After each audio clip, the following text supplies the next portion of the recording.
It's the weekend and you have financial questions that need answering.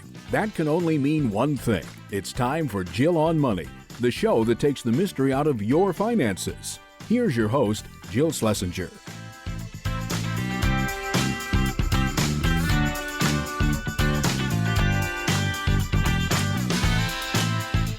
Welcome. It's the Jill on Money show. It's the first weekend in October, so we are delighted you're joining us.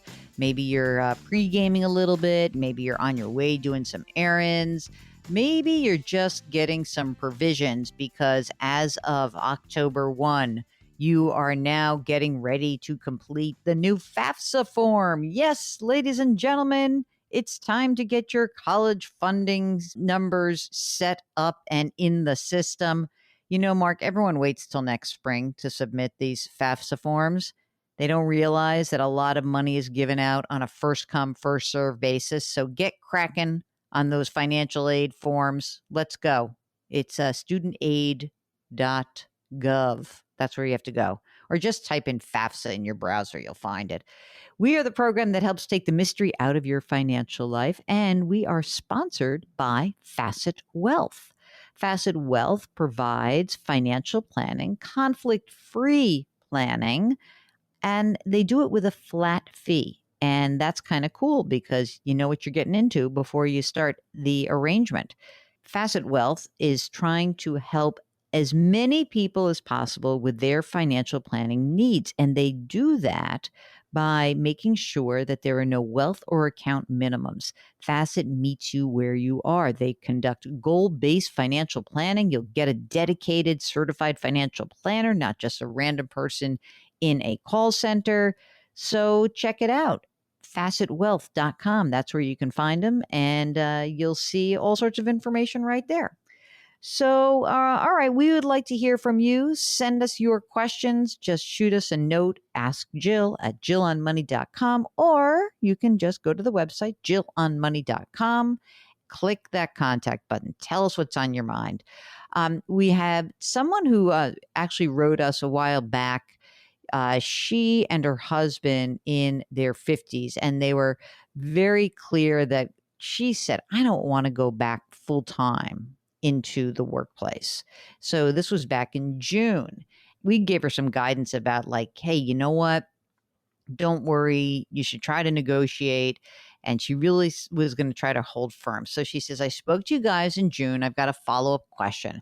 I'm still working from home. I haven't quit, but we got a notice that we can do interfund transfers from our traditional 401k to our Roth 401k.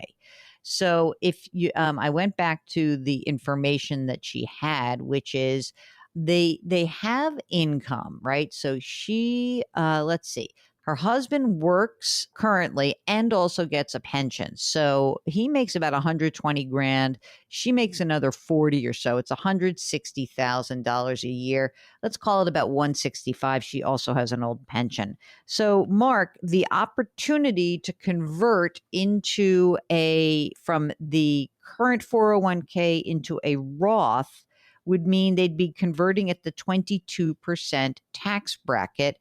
I know you're a fan of this, but here's the deal. I'm a little bit concerned that they're not going to be able to pay the tax that's due. So they had $35,000 in an emergency reserve fund. So I don't want you to use your emergency reserve fund to do that. But if there's any way that you could stockpile some cash to start doing it, then I would try. I mean, it's not ideal, but I think that if you could have, I don't know if there's some way that you can get some moolah flowing into the cash account, then we do it. But I don't think that you would, I don't think you'd want to deplete that emergency reserve fund. It's there for a reason. So let's maybe hold off on doing it until you have the cash available to pay the tax that would be due. And again, that tax would be, you'd just be adding to your tax liability. So what's interesting, there's a bunch of money that's already in a Roth. I went back and looked at these notes also. She's contributing most of the money to the Roth 401k. The husband's got a 457 plan. Maybe, Mark, would you actually have the husband stop putting money into a retirement account, or she would stop? Do you think that there's any help in having him pull back on the pre-tax contribution to build up money so that they could convert? I don't think so either. I mean, I want to say yes, but I really can't make a great case. He's 57, she's 54. I mean, you're doing the Roth now going forward, which is great. So maybe just keep doing that. I don't know. I don't know. And she does have a Roth CD in her name, which she counts as an emergency reserve. Would I break that to make the conversion? I don't think so. I'm trying to make it work. I don't see how I can. What do you think? No? Is that a hard no? I know. I think so too. I think we're going to say no. But thank you for your note. We appreciate that. Okay. Rowena says, listen to this. Is it ever too late to start a 529 savings plan? And here's some of the details. My husband and I are retired, but we have a daughter who started her junior year of high school in September. Obviously, we want to invest conservatively at this point, but I just received an inheritance from my mom this past week. Will the money be taxed when we put it in and then not taxed if it's used for tuition, room and board, books and equipment needed? That's the question. You know what? First of all, I'm not sure how much other money you have. Since you're both retired, let's start with the basics, which is of that money that's just fallen in your lap. I'm sorry that your parent passed away, but I mean that this just came out of nowhere. The first thing we want to make sure you have is an emergency reserve fund. We just talked about an emergency reserve fund. So we want you to have an emergency reserve fund. Okay. Next, we really would like you to pay down any outstanding debt, like I would say credit card debt or a car loan. You don't have to pay down your mortgage. And then the last aspect of this is, yes, if you inherited this money, there should be no tax due. You could put the money in a 529 plan and it can grow without any taxation. But, listen, the kid's young.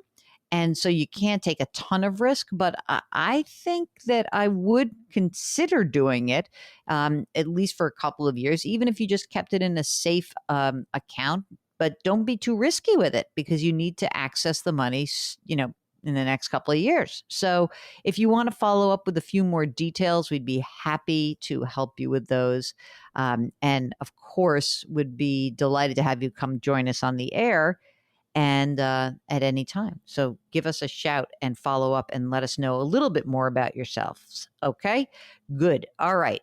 When we return, we're going to answer more of your questions. In the meantime, hop on to JillOnMoney.com and there you can sign up for our free weekly newsletter. It is free every single week. Mark does all the work. Okay, so go check it out. JillOnMoney.com.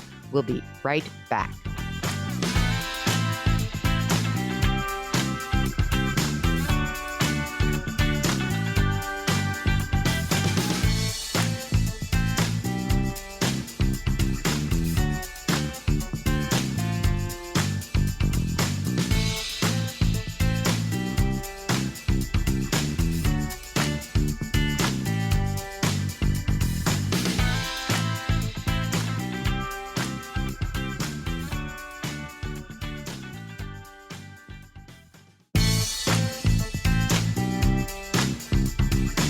401ks, IRAs, refinancing, she covers it all. Back to Jill on Money with Jill Schlesinger.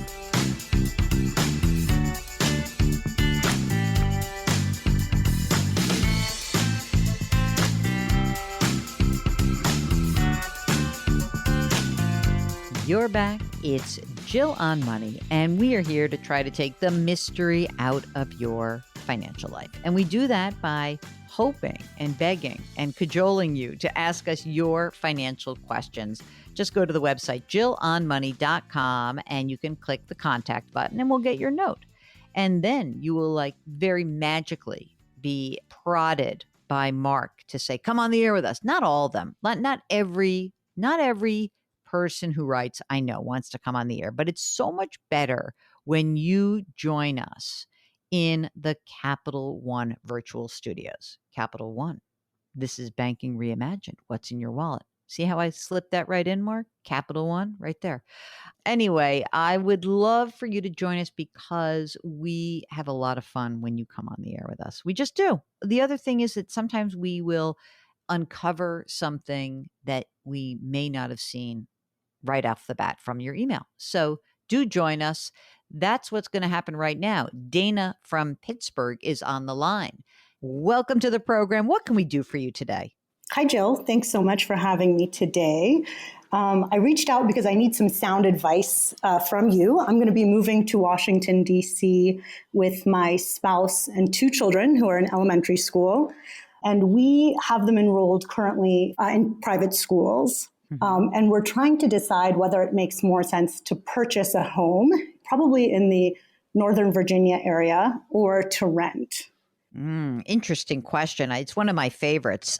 So you're moving. Have you lived in DC previously? Do you know the area? You feel comfortable with it? We have mostly in the last 10 years, it's mostly been for temporary kind of in and out of the area. But we do feel comfortable with the area and enjoy being there. Okay, great. You sound like you're the type of person when you say back and forth that you've had some different things, but like, is this a place you think you'd want to settle, or do you feel like, this is a 5-year thing? Like, what do you think? Well, we definitely know we'll be there for 2 years, and it could extend to 3. And again, we do enjoy the area, but it's just hard to imagine what retirement will be and where we might end up. But we also like Pittsburgh, and it's near to family relatively. How old are the kids? So 6 and 9, going into 2nd and 4th grade. And you, I presume, work for the government because that's the back and forth thing, right? Are you a Correct. government employee? Okay. I am. And how much do you earn? About $110,000 a year. Okay. And what about your partner? He does not work at the moment. Oh, so is he the full-time at home taking care of these kiddies? Yes. You don't pay him enough. I don't. I'm telling you right now. This is Mark's full-time job is that, and his part-time job is working with me. So tell me a little bit about the money you guys have saved so far. And how old are you, by the way? So I'm 44. My husband is 43, almost 44. And we're looking to retire. I aspire to the FIRE movement in the sense that I like the FI part, and I don't necessarily know if I'll do the RE part. So I'm not sure when I can retire in my mid-50s, but can go into my 60s, depending on how things are. So the financial independence part, the FI, how much money have you saved so far? Tell me about that. So we have about $76,000 in cash.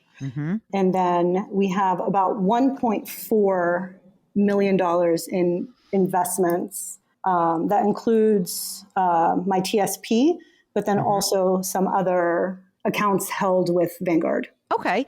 So TSP and the TSP, that's all pre-tax, or is that some of it Roth? Yeah, it's split over the last few years. I've been splitting it more heavily on the Roth. Yeah, I would do all Roth if I were you right now. Absolutely. Tell me what your pension looks like. Don't mind me. Can we just do 60 instead of mid-50s? What would that pension look like for you? Maybe $45,000 a year. Okay, that's great. Some federal employees are entitled to Social Security. Some are not. Would you be entitled to Social Security? Yes. You would. All right. So that's going to be another 20-ish a year. Okay. Now, how much are you contributing to your thrift savings right now? So I max it out at the 19.5. You're not living so large here. You're living like 110,000. You're maxing out your thrift savings plan. You've saved a ton of money. Like, how did this all happen? Was your husband previously working and that's why there's so much money? Well, we, about, I guess now 12 years ago, received an inheritance that we never touched. And honestly, just with the market, it's just grown. Okay. So I'm sorry for your loss, but, at least you got a few shekels and you haven't squandered it. When you talk about the money that you've saved, you've got this money in cash, you've got this money in investments, and we're talking about maybe buying a home. Is there money in non-retirement assets that you would use to actually, maybe this inheritance money that you would use to buy a home? Yes, we would take it out of the non-retirement part of the brokerage. How much is in the non-retirement portion right now? Give me that breakdown. About 433. Okay. What would you have to spend on a home? Well, that's the thing. In Washington, the market is just Crazy. crazy. And so I don't want to suffer from FOMO. And, I mean, you can easily spend over $1 million, but probably between 7 to 9, we could find something cute. Oh, God, isn't that unbelievable? That's the challenging part. You know what? Let me just play the role that I've seemed to have played this whole week when I talk to people, and I will be your dream crusher. Do not buy a house. Do not buy a house. Absolutely not. I love that liquidity you have. That non-qualified account, I'm just like hugging it. I love it so much. It's a 2 to 3 years. You want flexibility. I don't know if you're going to be there. What if you want to move to Pittsburgh in 3 years and then you sink the money into the house or something happens or it's bad timing? I don't know, but I think you're renters. I think you should be renting. You should get a great house. Instead of paying money for a down payment, if you want to spend some of your cash to get a great rental, doesn't even matter because your kids are going to be in private school. You don't have to go into a fancy school district. Rent a house you love and have a great couple 3 years and let's reassess. Okay. So you don't think it's a waste of money, quote unquote, waste of money to just rent? If I may quote myself, which is an annoying and a really haughty thing to do, but in my own book, The Dumb Things Smart People Do With Their Money, I wrote a whole chapter, and the chapter was called You Buy When You Should Rent. This is rent. You are not throwing money out the window. You are buying opportunity. So, a couple of things. One, you don't know where you're going to be. Number two, you like financial independence? How are you going to feel tethered to a $700,000-$800,000 house? I'm not going to feel great about that for you. Look, it'll probably work out fine. If you say to me, I really, really, really want to buy because we have to be in the X, school district, blah, blah, blah, will it probably work out because DC is a weird market. There's always an influx of new people every few years. But just in case, I'd be a renter. I like that liquidity and I like the idea of keeping that money available to you. Let's say you're in your mid 50s, okay? And let's say you've got this 45 grand a year pension and you're like, I'm going to do something different.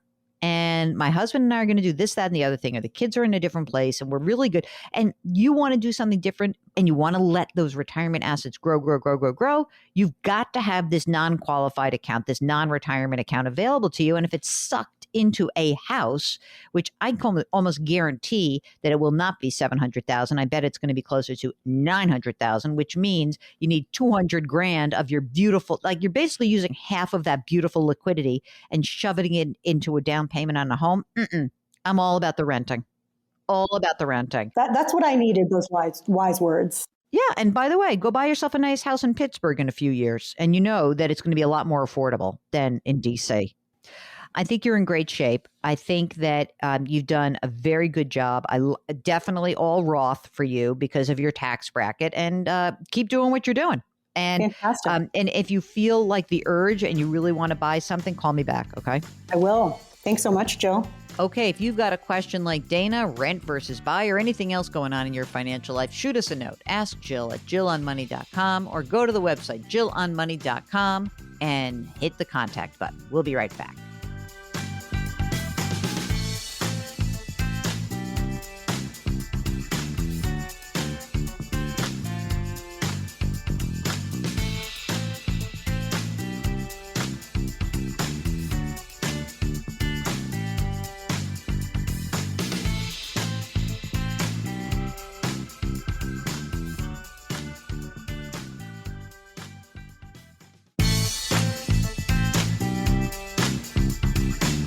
Back to Jill on Money, where Jill Schlesinger helps you take the mystery out of your finances.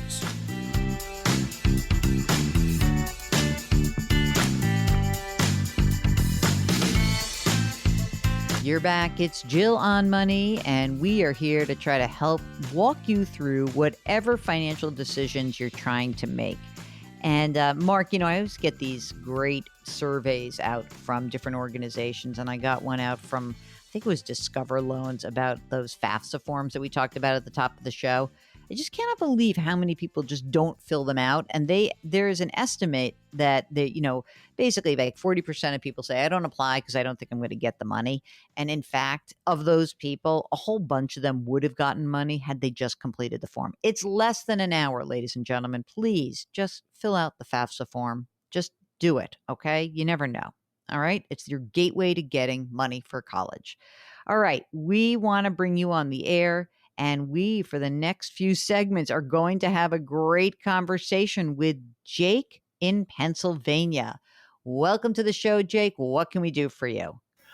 I am just kind of looking ahead and trying to demystify a few things that will be happening in the next few years. My wife and I are 57, and we're hoping to have options in 2 to 3 years where we either stop working altogether or maybe scale down.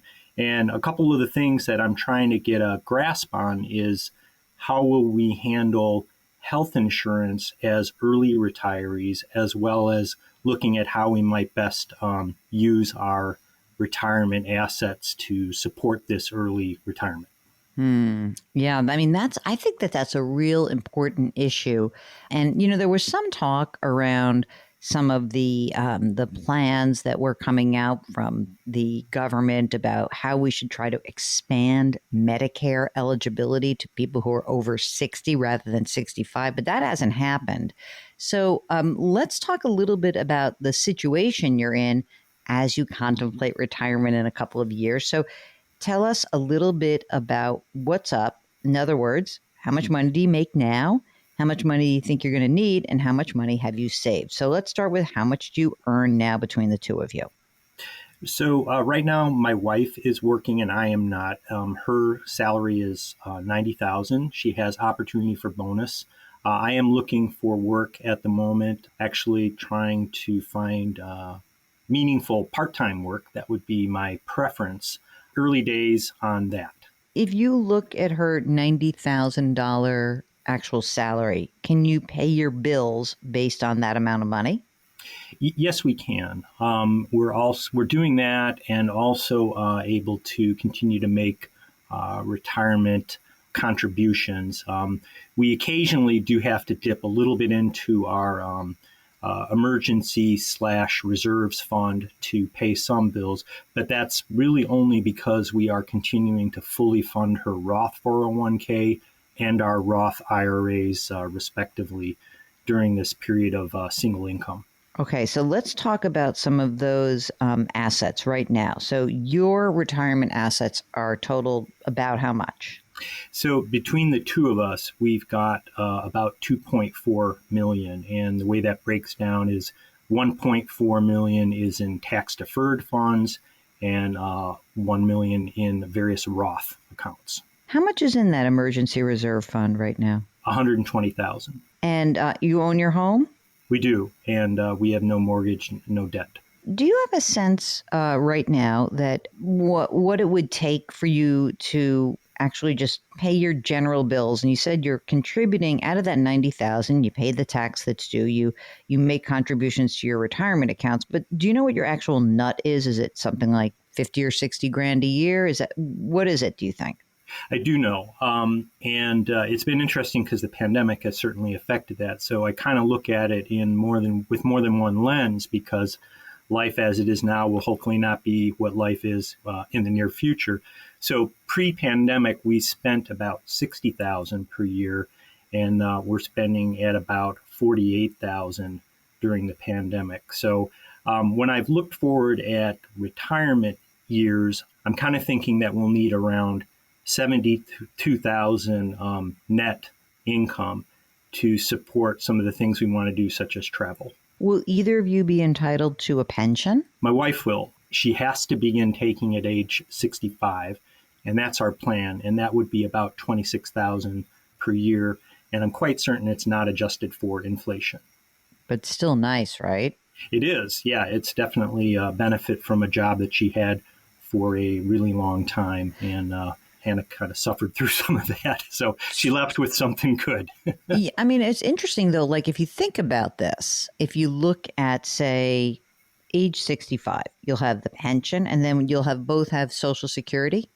Yeah, our plan with that is to defer to age 70 to maximize that benefit. So we kind of have these interesting periods of pre-65 and then between 65 and 70, and then 72 with RMD. So various stages with both income and other requirements.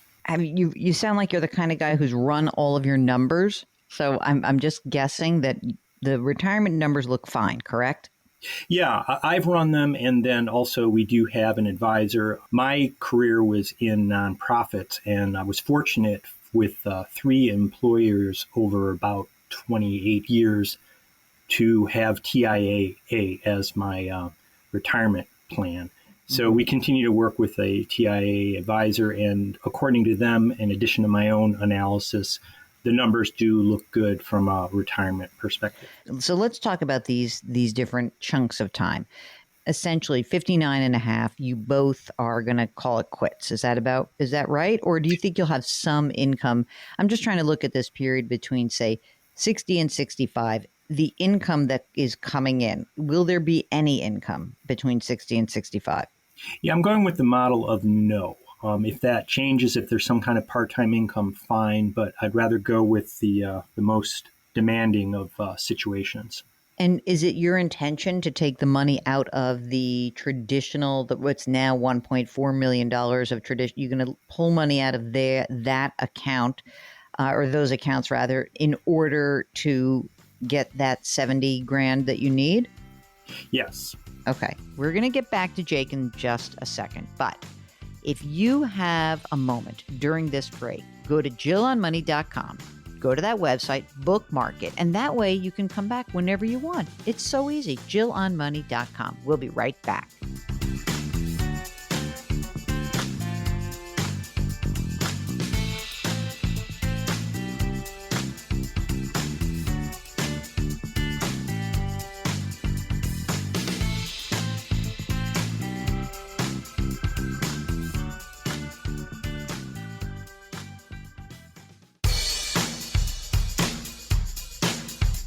Do I invest here? Should I put my money there? Jill Schlesinger can help you. Back to Jill on Money.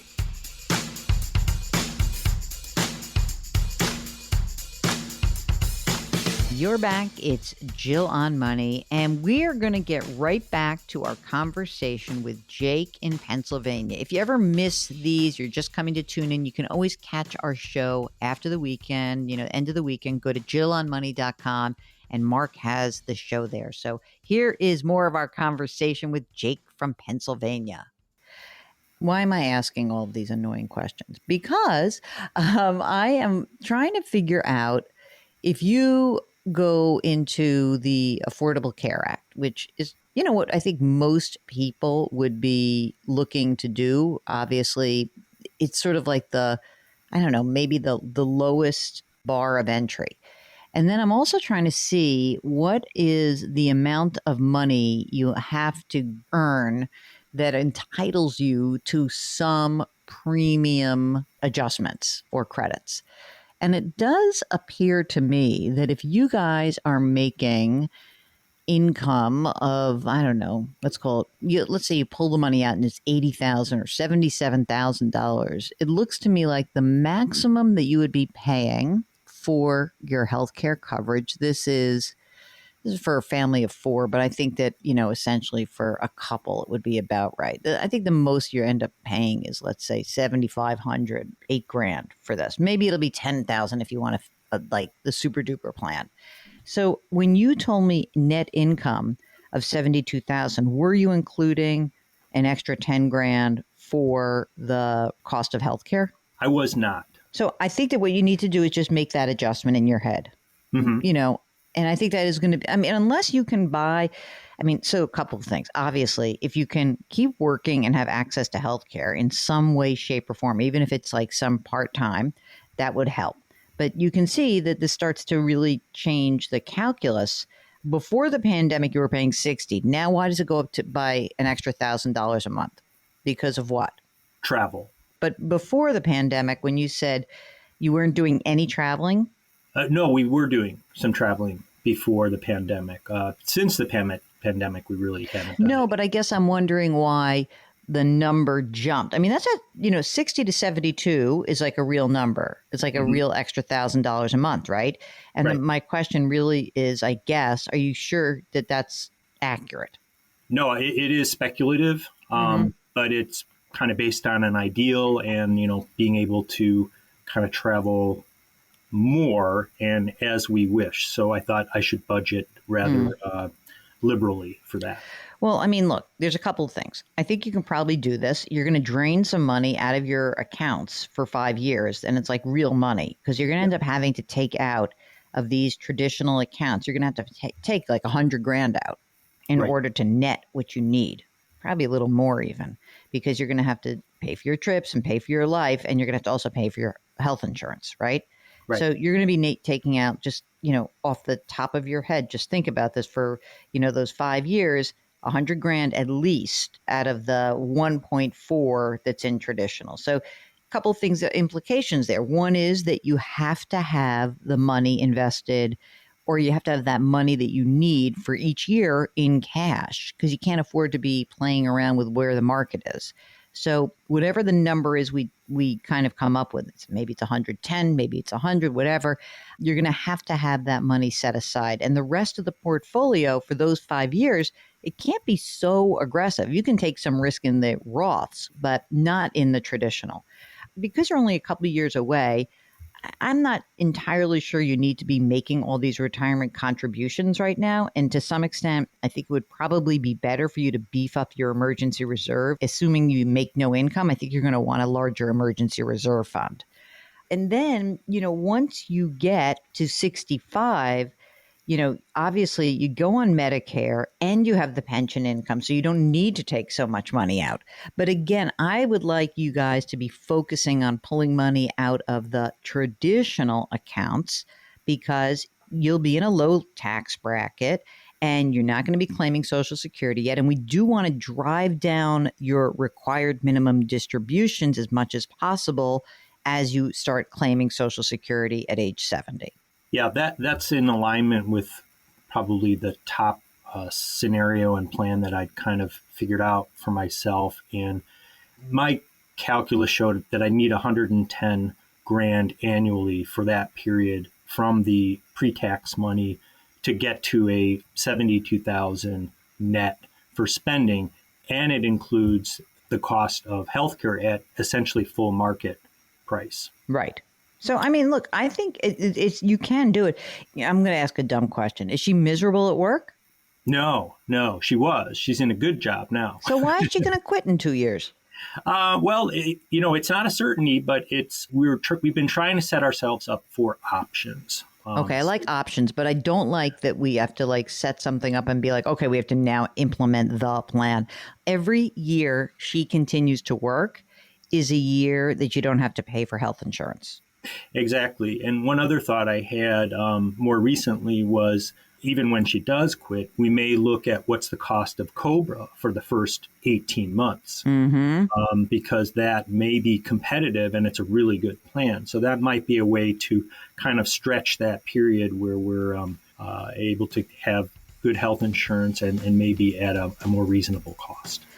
If you, like Jake, want to come on the air with us, all you need to do is send us a note. Go to JillOnMoney.com, JillOnMoney.com, and click the contact button, and we'll get you on the air. We'll be right back.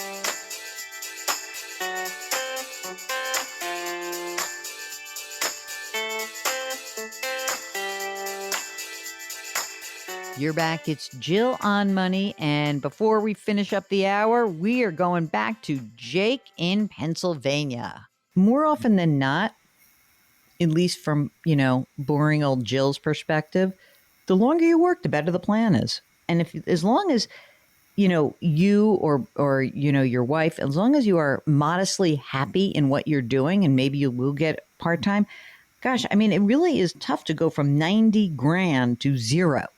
It is. And you're putting a little bit more pressure on yourselves maybe than you need. Yeah, I like one of the ideas you brought up of maybe at present, rather than putting as much as we are into these different Roth buckets, to maybe beef up cash reserves. Yeah. An alternative to that, well, you'll probably say this is not wise because of the risk, is to also consider a taxable brokerage account. I would do a taxable brokerage account if you guys talked about this call and said, you know what, it's not 60, it's 62. Mm-hmm. If you give me a few more years, then absolutely agree. Then I think taking on a little bit more risk makes sense. But if it's really 2 years, if it's the real 2 years, then it's cash. I love that you want options. I really do. And I've said this many times on this program because I am in my 50s, a little bit younger, tiny bit younger than you, and I hear you talk about this, it triggers me to think oh my God, because I would freak out if I didn't have income. Now, I don't want to put that on you, but the idea that you're happy or one of you is happy doing what you're doing and to give it up seems like maybe not the wisest idea, although I love the idea that you want options. So I want the option to call it quits all the time, but I never want to take advantage of that option. I never want to exercise my options, as we said in the old derivatives world. Jake in Pennsylvania, is there anything else that we can help you with? No, you divined everything that I'd hoped we would come out of this conversation. So thank you. Fantastic. All right. If you have a financial question, email us. Ask Jill at jillonmoney.com. Go to our website, jillonmoney.com, and hit the contact button. Stay tuned. We've got great guests coming right up.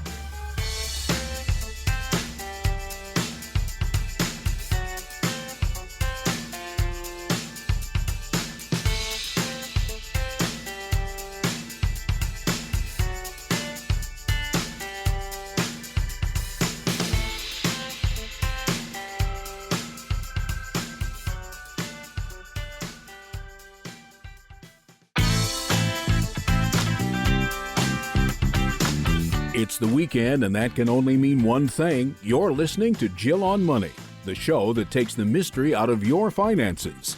Here's your host, Jill Schlesinger. You're back, and it is hour number 2 of the Jill on Money show. And this hour, we've got a wonderful interview. An odd couple of retirement is what I've been calling them. This is our interview with the left-leaning labor economist Teresa Ghilarducci and Kevin Hassett. He was the chairman of the White House Council of Economic Advisors during the Trump administration. And amazingly, these two agree that there has to be a new way to reconsider retirement. Here is our interview with Teresa Ghilarducci and Kevin Hassett. Teresa, you're trying to blow the horn, raise the flag, whatever metaphor we want to use about retirement. You've written books and you are trying to solve which problem specifically, and why is it that Kevin's paper intrigued you? Since the beginning of my education, I have wanted to solve the problem that not everybody can retire in dignity. I was helping my mother figuring out her life course after divorce when I went to graduate school. And I even helped her union negotiate a pension plan. And I realized having a pension plan was her only chance to recover what she lost by being a divorced woman, and would give her the kind of security to be kind of lower middle class and stay that way for the rest of her life. And so I never lost wanting to solve the problem that not everybody can view their whole life course in a dignified way. And pensions and having wealth is the way to do it. People can't live on just Social Security. It's a good base. It should be supported, but people need a pension on top of that. And so when I read Kevin's paper, it was clever, simple, really well done. And we had a meeting of minds as economists that the Thrift Savings Plan, that plan for federal workers, could work for almost everybody else that doesn't have a plan. And so that one idea brought Kevin and us together to solve the problem I've been seeking to solve, that everybody needs to retire in dignity with some wealth on top of Social Security. Now, Kevin, explain the thrift savings plan to those folks who are listening who don't really are not familiar with it. Most people will know, okay, it's a 401k, there is a 403b if you're maybe a teacher, a 457 plan if you're a municipal employee. What is it about the thrift savings plan for government workers that is so enticing as a way to help people save for retirement?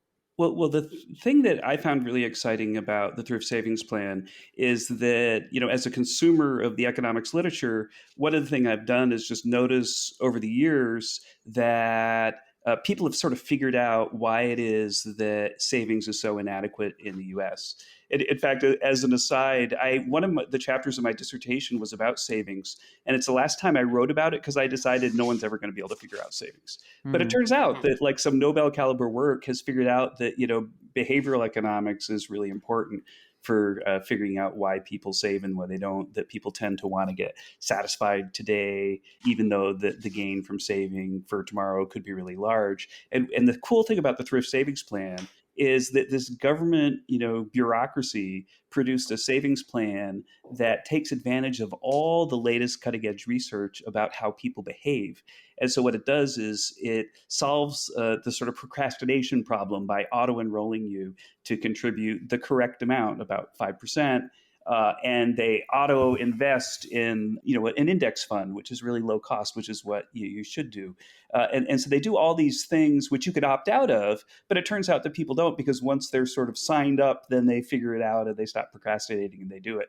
And so the thrift savings plan has been profoundly successful at helping people build wealth. And it's been really, really successful for people at the bottom. At the bottom of the income distribution. And so it's something that is tried and true. We know it works. It's not that costly. And we know there's an enormous wealth inequality in the country. And I think it's the best possible way to address it because we know it works. Teresa, can you just give us a quick history lesson for those folks who are listening and they don't really understand that actually the 401k and this shift away from company sponsored pensions to employee contributions, how that happened and what the effect of it has been? So in the 1980s, we saw a shift from this traditional pension that people still have and like a lot. When we look at people who retire on a defined benefit plan, even if they don't have very much money, I'm thinking of a coal miner, a janitor, somebody who worked in the garment trades. They have enough money to stay above poverty and to kind of maintain their standards. They're happier. They feel more secure that money's going to last for the rest of their life. But despite that good feature, that you have an annuity for the rest of your life, and you have enough to supplement Social Security, that design went away. And what took its place is this kind of individual directed, voluntary, mostly commercial based, for profit based system. And there are lots of reasons, ideological and political reasons, that happened in the 1980s. But the hope was that individuals would like an individual account. That's indisputable. People want individual wealth. And that employers, all the employers that didn't want to go through the hassle of a defined benefit plan, would create these simple 401k plans that everybody would get something at work. Well, that part of the experiment completely failed. The percentage of employers that have pensions now is about the same as it was back then. Half of the workforce didn't have anything back then. Half of the workforce don't have anything right now. So that part of the experiment failed. The other part of 401k was that if we give individuals control over how to invest their money and a little bit of financial education, then they're good to go and they'll have a diverse portfolio, they'll keep the money in, and then they'll have enough money on the way out. That failed too, because they were investing in this hodgepodge of choices at their employer. Sometimes the employer gave them 70 choices.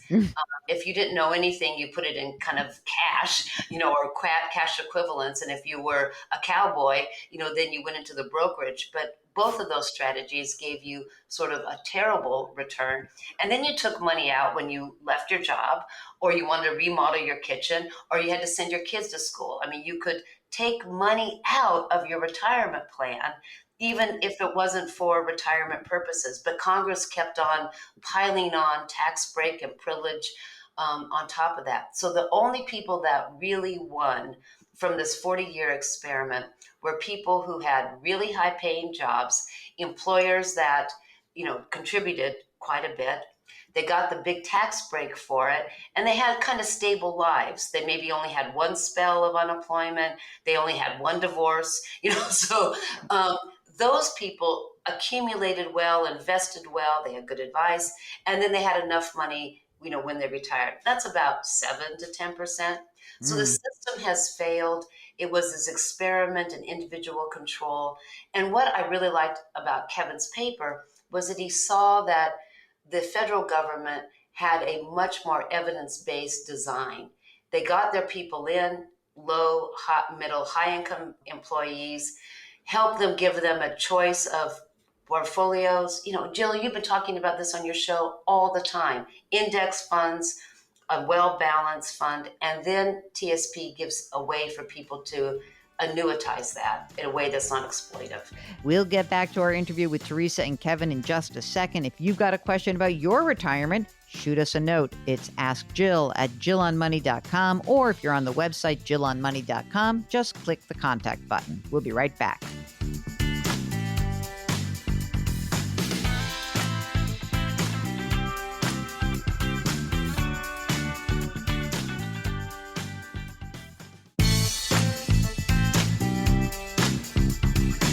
.401ks, IRAs, refinancing, she covers it all. Back to Jill on Money with Jill Schlesinger.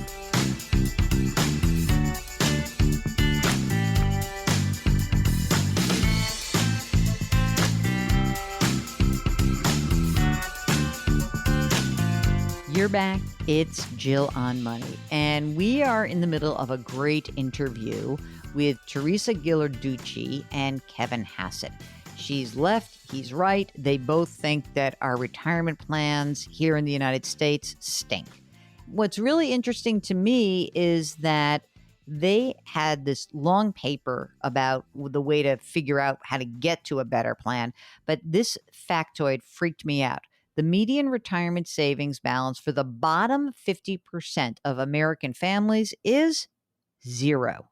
Zero, ladies and gentlemen. And that's mostly because we don't have, those people don't have access to a retirement plan.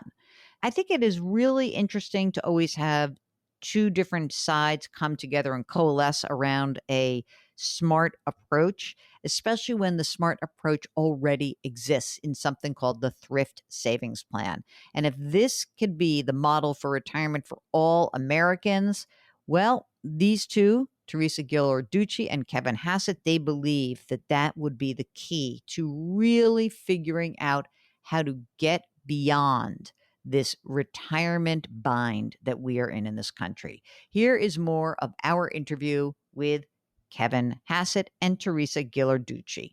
Now, Kevin, what is it that you learned in this process? Now, you come from the political world, and there's a lot of pushback around reforming retirement. I mean, Teresa wrote a whole book, or co-wrote a book called Rescuing Retirement, and I love this idea. And she was marching around trying to figure out how to save the system. It does seem like, and I'm a product of financial services, the industry is such a massive lobbying army, and that lawmakers just seem kind of, I don't know, like disinterested. Is that the best way to put it? Like they care in the big sense, but when it gets down to it, nothing really happens. So what's in the political process that holds up any reform of retirement? That's a great question. And I think that the way that I zeroed in on the answer was I started by looking at the current system, which is really hard to change. As Teresa says, that it's really tilted towards the rich. And, as a supply sider, sometimes you don't, hear me say words like that. But in this case, it's just an economic reality that you get to deduct your contributions into your 401k. And the benefit of that deduction is higher if you have a higher tax rate. And so the people with the highest tax rate, which are the richest people, get the biggest benefit.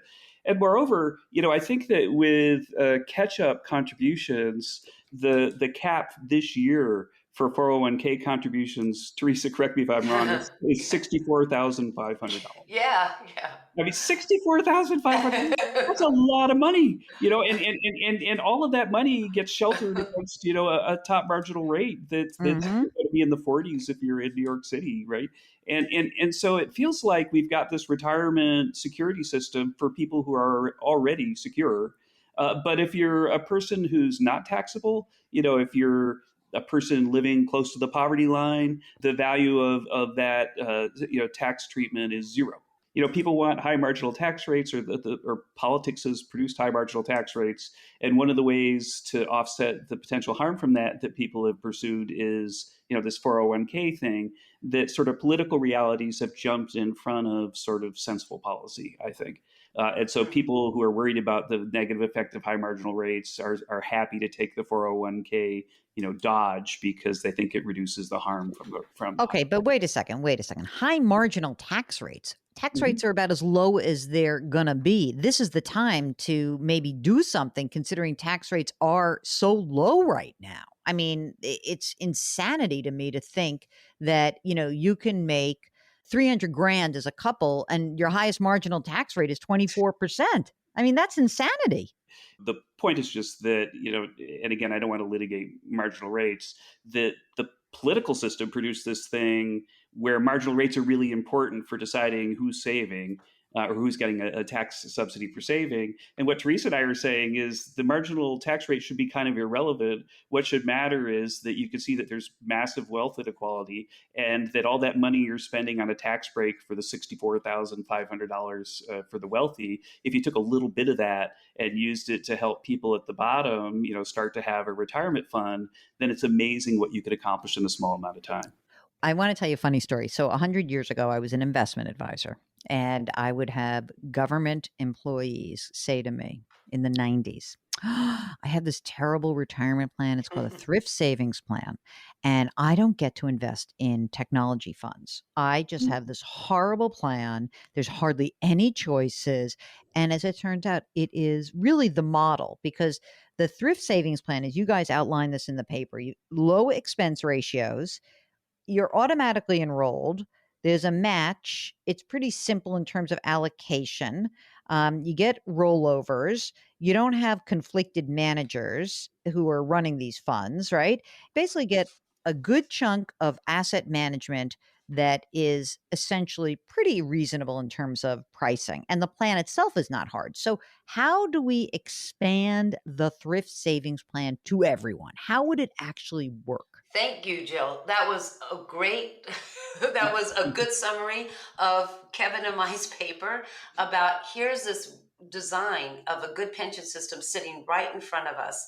And the federal government, who cares about their employees and the public purpose, can help get everybody in the plan. So we have a plan that's modest at its beginning. So the plan right now is that everybody who makes below the median wage, which is about $64,000 median income to a household, for people who are in the bottom half of the income of the earnings distribution, who don't have a plan, would be put into a thrift savings plan sidecar, for private sector workers. Mhm. So automatic, that whole talk about tax rates just brings up the point that lowest income workers, and these are the people in home health care, who in hotels and restaurants, who are doing gig work, all the people in those lower wage jobs would be put into a TSP, but not asked to contribute, out of their minimum wage jobs. The federal government,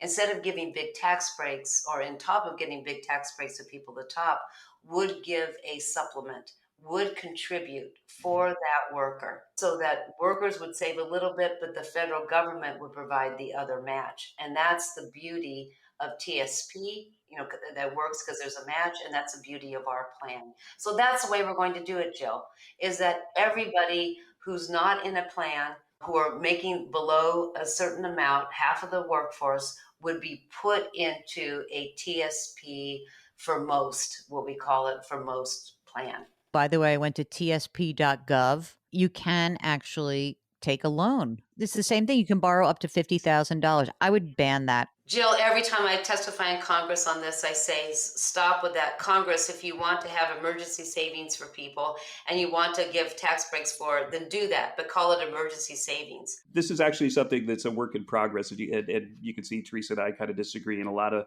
people we talk about in Washington disagree about this. The thing I'm worried about, I totally get where you're coming from, is that if I'm just sort of barely making it, and then you tell me, well, we're going to match your savings if you put it in this box, but you can't take it out for 40 years, then I'm going to be less likely to want to put my money in there. And if I knew that if like little Jimmy needed an operation or something that I could get the money out, then I'd be more likely to put money in today. And so for me, I think it's a tricky issue, but I would lean towards letting people borrow from it. I'll tell you what I would do. I think that it's okay to have circumstances that you could apply, that you would say you can have an emergency withdrawal and we'll waive the penalty. I hate the whole loan concept. I don't like people using their 401ks as piggy banks. People have pensions their whole lives. I know teachers, they've got pensions. There's no loan program against your pension. And people participate because we tell them you got to participate. We'll get back to our interview with Teresa and Kevin in just a second. During the break, hop onto the website, jillonmoney.com, and you can read all about this. I wrote a longer form article about this interview. So check it out, jillonmoney.com. We'll be right back.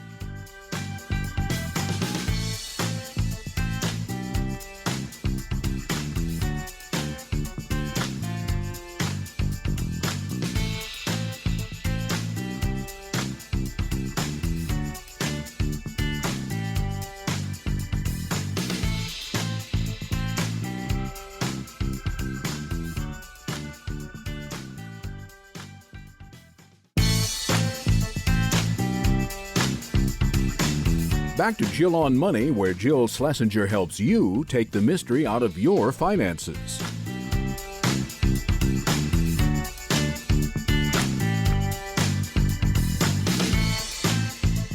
You're back. It's Jill on Money. And we are here to try to solve retirement issues for all Americans. Okay, I sort of am kidding, but not.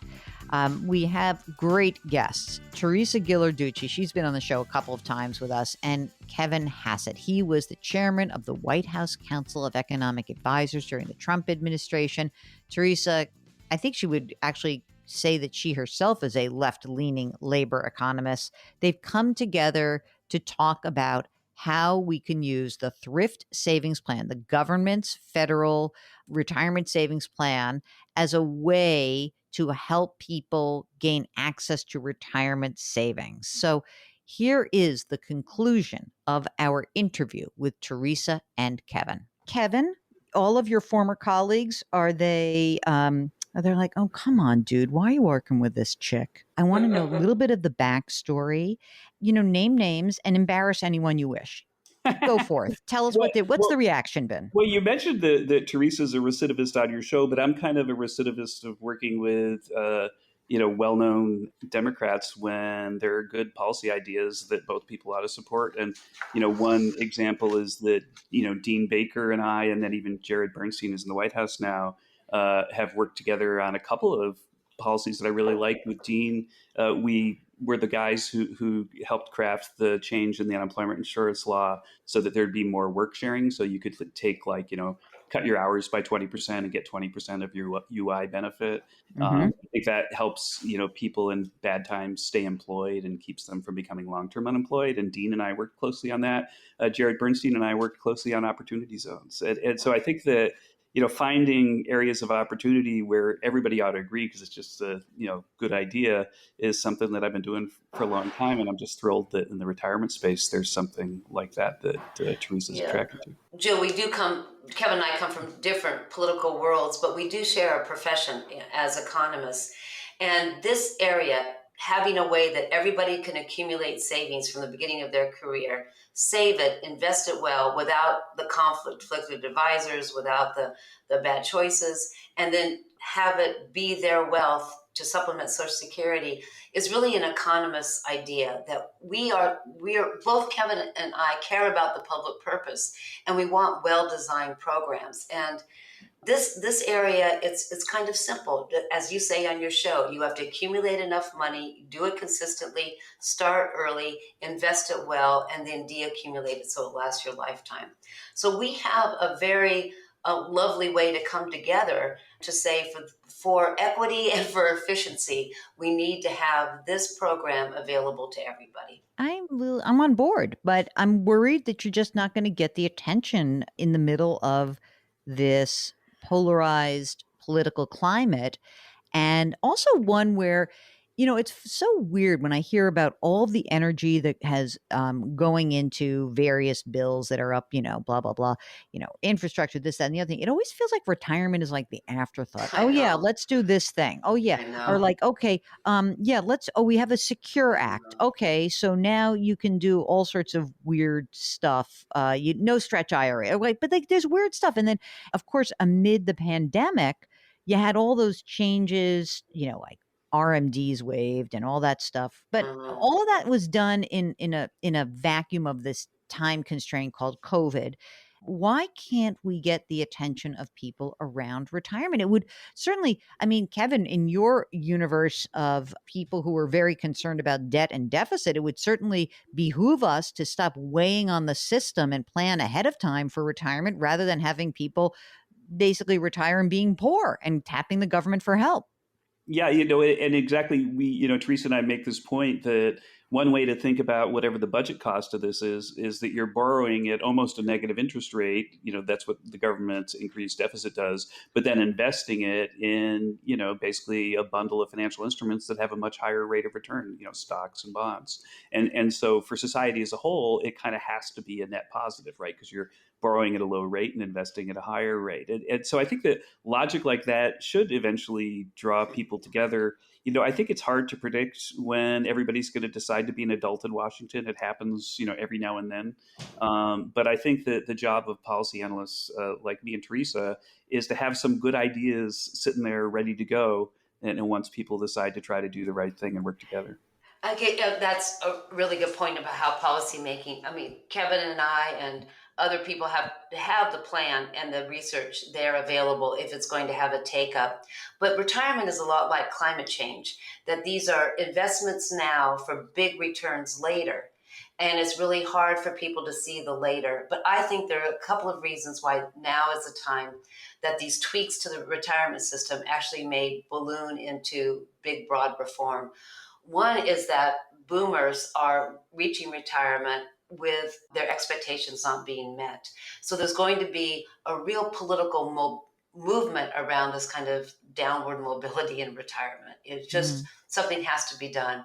There is now more collective action. There is a sense that working together, even in unions, is the way to get something big done. This is an era of like big, big changes. And Jill, there are people like you who come from the money management industry. I think every single money manager that I've talked to, and you have, know the system has failed. And if we can figure out a way to get the good people in the money management industry to kind of break ranks, from the predators, then this idea that we could manage wealth for everybody. And the last thing that makes this time good is that people are rethinking the way that wealth gets accumulated in this country. So many people have been left behind in the past 40 years. And so if we can actually tie in this kind of wealth for everybody movement is a matter of equity, then I think our proposal actually has a chance to be these kind of once in 50 years leapfrog forward. We need to supplement Social Security. Social Security is not good enough on its own. Supplement Social Security so that people have pensions for everybody. And most people want that. Okay, when we come back after this break, we're going to answer your questions, but I encourage you to really think through the issues that these two just raised. Access to retirement is the key. And if you have access to a retirement plan, chances are you're going to use it. And if you don't, you're not. So let's think about how we expand access to retirement for all. It's Jill on Money. We'll be right back.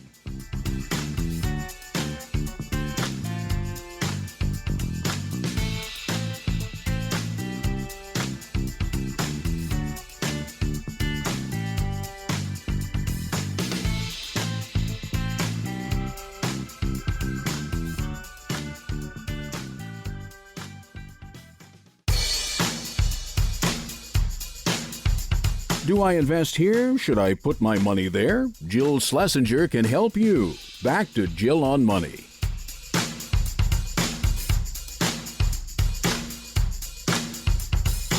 You're back. It's Jill on Money, and we are here to try to take the mystery out of your financial life. Mark, I think that the fall is often a time kids go back to school, and a lot of people are trying to get their financial houses in order, because I've been getting a number of questions and inquiries from a lot of companies about speaking and sort of, we've had this COVID thing. Now let's try to get ourselves back on track. Life's a little bit weird. And if you find yourself in that mode of wanting to do some financial planning, then I encourage you to check out our sponsor, Hassett Wealth. Hassett Wealth provides financial planning to a lot of different types of people. Maybe you. They do that by giving you conflict-free planning. And in fact, it's really based on your goals, your objectives. What do you want to do? Then your dedicated certified financial planner from Hassett will help you accomplish your goals. They're not going to reach every goal, okay? You can't say, I make 50 grand a year and I want to be worth $25 million next year. You have to have reasonable goals, but they can help you prioritize and try to figure out what is achievable. There are no wealth or account minimums at Hassett. In fact, this is an organization that meets you where you are. So if you want to learn more, just go to HassettWealth.com. All right, let's get to an email here. We try to do our best to answer your emails. And if you'd like to come on the air, when you write that email, when you're on JillOnMoney.com and you hit the contact button, don't forget to let us know. I want to come on the air. I want to join you in the Capital One virtual studios. Capital One. This is banking reimagined. What's in your wallet? Okay, Molly and her husband listens to our podcast every morning, meaning we have a daily podcast every single day, daily, every day. Get it? And we do it even on the weekends. Mark, the New York Times calls itself the Daily. They don't do it daily. They just do Monday through Friday. We do daily. We are the Real Daily. Maybe we're going to change our name to the Real Daily. All right, just kidding. Molly and her husband are 31. They got married this year, and she says we are both high income earners. I've heard horror stories about friends who've had to pay $6,000 or $10,000 in their first year of marriage. What are some ways we could help offset the double income, no kids, and in terms of taxes? She makes about, listen to this, Mark, $145,000 plus $43,000 in bonus and a 19% profit sharing. She maxes out her traditional 401k, company matches 6%, and she has this health savings account. She has not contributed in an IRA for the last few years because she has a traditional rollover. She needs to figure out how to do a backdoor Roth IRA conversion and roll over her traditional rollover into her 401k. Okay.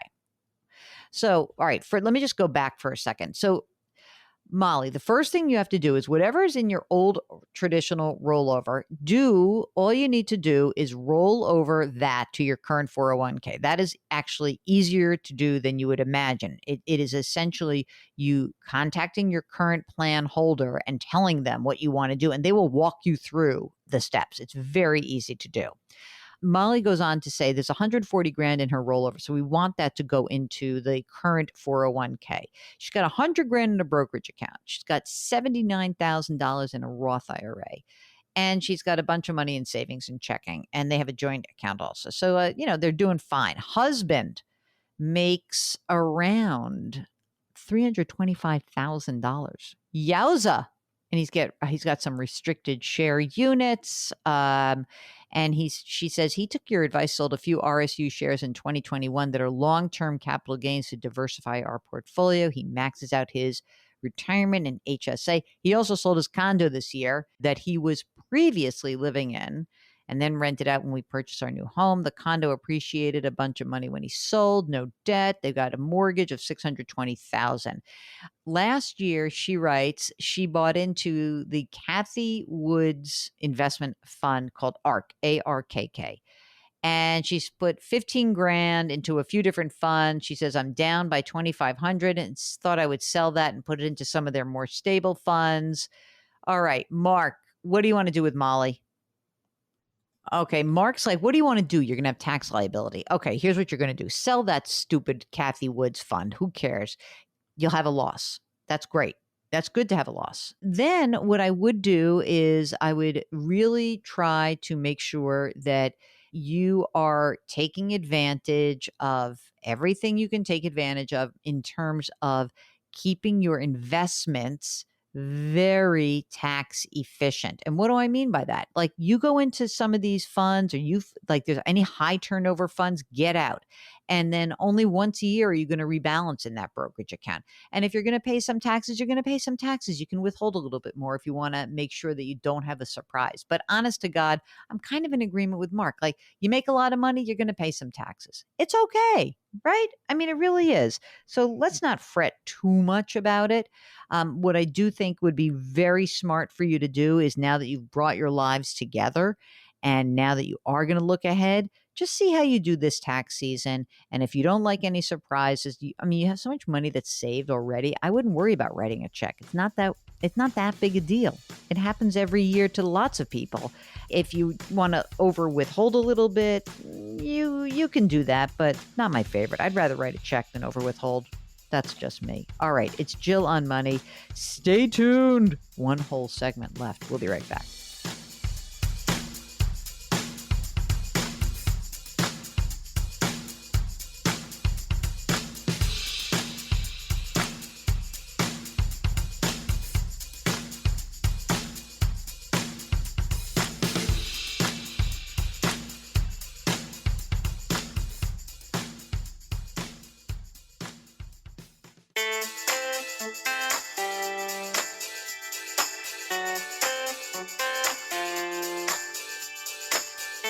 You're back. It's Jill on Money, and we are here to try to answer your financial questions right up until the very end of this broadcast. And so we got an email from Steve who says, I only have $17,000 in savings, and I wanted a quicker way to save for a down payment.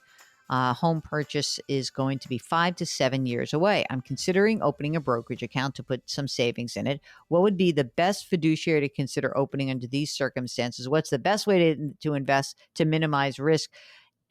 Steve, you get I don't want to end on a down note, but don't do this in terms of like a quick way to save. What you should be doing is saying you should be trying to target what it would take to save some money over the next 5 years to hopefully put yourself in a position to be able to actually reach that goal of accumulating a home down payment. But there's no reward, there's no risk formula, there's no magic solution.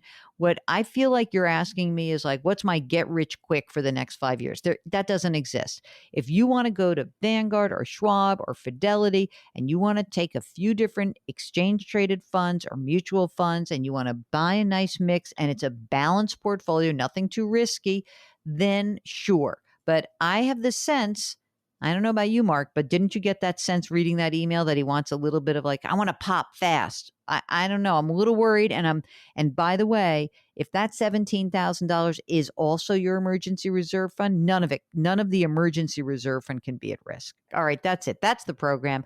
We so appreciate you listening.